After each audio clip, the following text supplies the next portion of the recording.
মধ্যযুগে সমৃদ্ধির চূড়ায় পৌঁছানো বেনিন শহরটি গড়ে তুলেছিল এদো গোত্রের লোকেরা। 13 শতকের এক ইউরোপীয় পরিব্রাজক গিয়েছিল নাইজেরিয়ার এই শহরে। শহরটিতে ঢুকতেই এক বিশাল রাজপথ দেখে তিনি চমকিত হয়ে যান। অনেক চওড়া ছিল বেনিনের সেই রাজপথ। শহরটি সব মিলিয়ে প্রধান সড়ক ছিল মোট 30টির মতো। রাজপ্রাসাদ ছিল বিশাল এলাকা জুড়ে। আকারে রাজপ্রাসাদটি ছিল নিউ ইয়র্কের হার্লেমের সমান। আর এই পুরো প্রাসাদটিকে ঘিরিয়ে রেখেছিল একটি দেয়াল। পুরো শহরটি আবার দেয়াল দিয়ে ঘেরা ছিল। এখানে নানা ধরনের মানুষ বিভক্ত হয়ে বসবাস করত।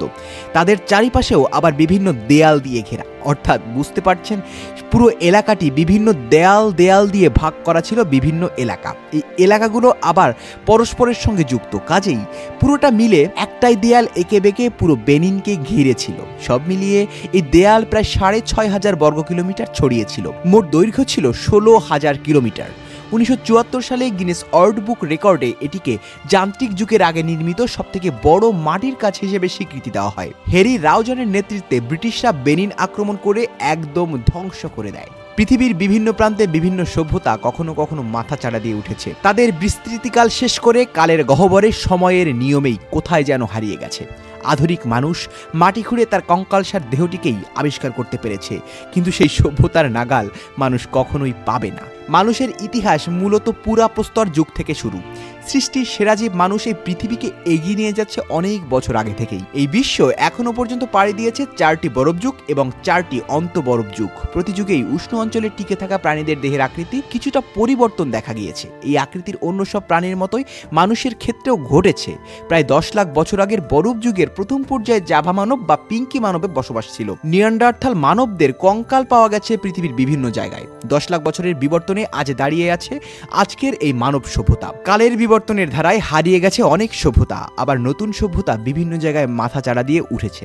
যেমন করে সত্যি সত্যি বিভিন্ন সভ্যতা বিভিন্ন প্রান্তরে পাওয়া গেছে, তেমন করে বিভিন্ন কাল্পনিক সভ্যতাও মানুষের গল্পে গল্পে জন্মেছে, অথবা কারো ধারণাতে কিংবা কল্পনায় সেগুলো জন্ম নিয়েছে। যেমন একটি শহর হচ্ছে এলডোরাডো। আপনারা জানেন আফ্রিকা মহাদেশের জঙ্গলের ভেতরে একটি কাল্পনিক শহর হচ্ছে এই এলডোরাডো। এটিকে বলা হয় সোনার শহর। তবে কিছু কিছু বই এবং কিছু গুজব ছাড়া এই শহরের অস্তিত্ব এখনো পর্যন্ত নতুন সভ্যতা খুঁজেই পায়নি। তবে খেমার নগরী মানুষের কল্পনায় জন্ম নেওয়া কোনো নগরী কিংবা সভ্যতা নয়। যুগান্তকারী খেমার নগরী তৈরি করেছিল অ্যাঙ্কর সভ্যতা। ইতিহাসের পাতায় এখনো সমুজ্জ্বল এই সভ্যতা। সর্বকালের অন্যতম রহস্যাবৃত নগর হিসেবে একে বিবেচনা করা হয়। অ্যাঙ্কর সাম্রাজ্য খেমার সভ্যতা নামেও পরিচিত। এই সভ্যতার স্থাপত্যশৈলী সত্যি প্রশংসিত।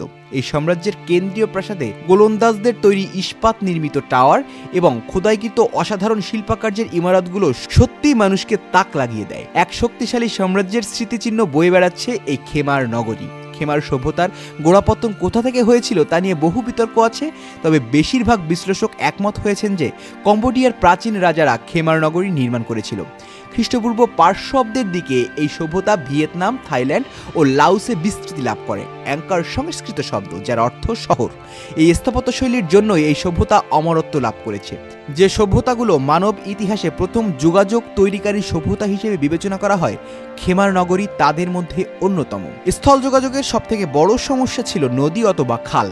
এই খেমার সাম্রাজ্যে প্রথম তারা ব্রিজ তৈরি করে যোগাযোগ স্থাপন করে।